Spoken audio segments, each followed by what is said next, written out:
Nebulisation अंग्रेज़ी ज़ुबान का लफ्ज़ है जिसका मतलब है नेबुलाइज करना। आसान लफ्ज़ों में आप लोगों ने देखा होगा कि जब किसी का सांस ख़राब होता है तो उसके मुंह पे एक मास्क होता है जिसमें दवाई डालते हैं और धुआं सा निकल रहा होता है ना। असल में इसको नेबुलाइज़र कहते हैं।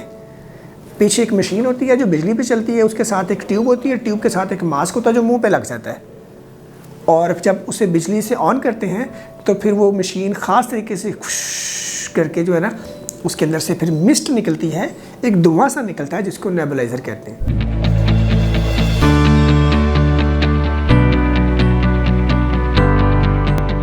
अस्सलाम वालेकुम, मेरा नाम डॉक्टर अमदाद अली फ़ारूकी है। मैं कंसल्टेंट फिजिशियन और पल्मोनोलॉजिस्ट हूँ। पल्मोनोलॉजिस्ट सांस के डॉक्टर को कहते हैं।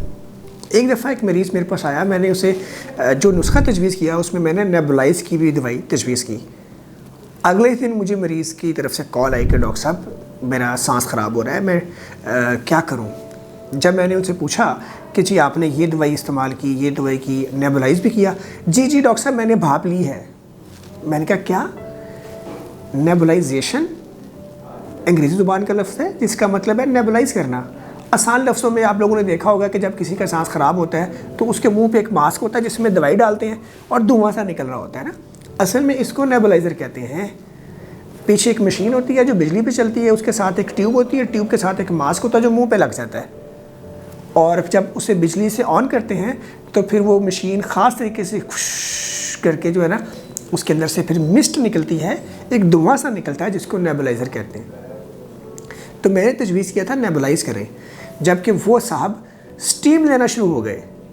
उनका यह ख्याल था कि भाप लेना इसको कहते हैं। उन्होंने भाप का लफ्ज़ जब इस्तेमाल किया मैंने फ़ौरन वहाँ से पिक किया।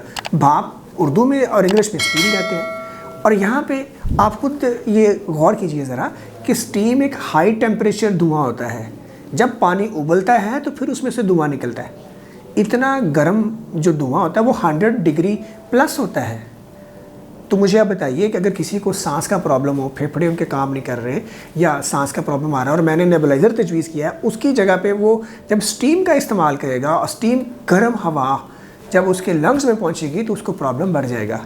तो यहाँ पे मैंने ज़रूरी समझा कि इस वीडियो पैगाम के ज़रिए आप सबको ये मैं वाज़ेह कर दूँ कि नेबुलाइजेशन क्या है और स्टीम क्या है और दोनों में फ़र्क क्या है और कहाँ पे नेबुलाइज़ करना है और कहाँ पे स्टीम करनी है। और अगर काम उल्ट करता, जैसे बिजली की एक ठंडी तार होती है और एक गर्म तार होती है, तो जहाँ ठंडी लगा दी वहाँ गर्म लगा दी तो पटाखा तो बजेगा।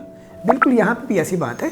तो याद रखिए जो स्टीम गर्म जो की होती है ये आम तौर पे उन लोगों के अंदर हम तजवीज़ करते हैं जहाँ जिनको नाक का प्रॉब्लम होता है, नाक बंद है, साइनस प्रॉब्लम है, केरा पड़ता है, जिनको सिर्फ हलक तक का प्रॉब्लम होता है ना, अपर एयरवे का प्रॉब्लम होता है, जिनको ज़ुकाम लग गया, नाक बंद है, खुल नहीं रहा, हम उन्हें तजवीज़ करते हैं कि आप ना स्टीम का इस्तेमाल कीजिए। वहाँ बाकायदा लिखते हैं भाप लीजिए, और वहाँ हम ताकीद करते हैं कि पाए ना प्लेन स्टीम लेनी है, इसमें कुछ डालना नहीं है। मैंने कोरोना के दौरान कई लोगों से सुना कोई उसमें दालचीनी डाल रहा है, कोई उसके अंदर कोई और देसी चीज़ डाल रहा है, पता नहीं क्या क्या चीज़ें डाल के स्टीम लेते हैं।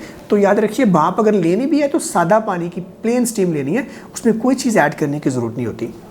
तो उन लोगों के अंदर जहाँ पे नाक, नज़ला, ज़ुकाम, केरे का प्रॉब्लम है और लंग्स का प्रॉब्लम नहीं है, ये यकीनी बात करना ज़रूरी है। सिर्फ उन लोगों को स्टीम इस्तेमाल करनी चाहिए।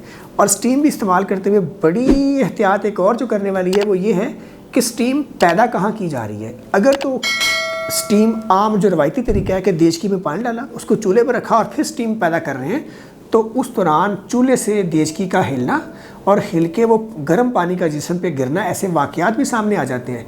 कई दफ़ा कुछ बच्चे बर्न के साथ जो है ना अस्पताल आते हैं, कई दफ़ा कुछ बड़े बर्न के साथ घर पे आते हैं। तो याद रखिए स्टीम को अगर आपने इस्तेमाल करना है तो कोशिश कीजिए अगर वसाइल हों तो स्टीमर का इस्तेमाल कीजिए। स्टीमर जो डिवाइस होती है जो बिजली पे चलती है, जिसके अंदर पानी डालती है तो धुआं निकलता है ना, ये भाप निकलती है, स्टीमर यूज़ कीजिए। और अगर स्टीमर नामुयस्सर हो और आपने सिर्फ जो है ना देसी तरीके से करना है तो फिर उसमें पूरी एहतियात कीजिए कि देचकी चूल्हा उससे मुनासिब फासला, फिर ज़रूरी एहतियाती तदाबीर करके फिर आप देचकी को भाप के लिए इस्तेमाल कीजिए।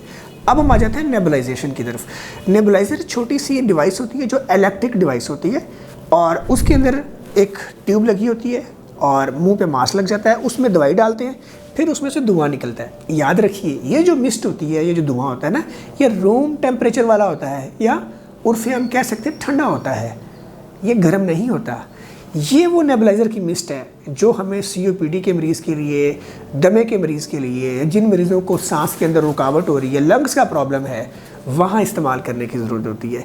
जिन मरीज़ों के लंग्स में प्रॉब्लम होता है वो भाप को बर्दाश्त नहीं कर सकते, स्टीम नहीं इस्तेमाल करनी, वहाँ पे नेबुलाइजेशन इस्तेमाल करनी है।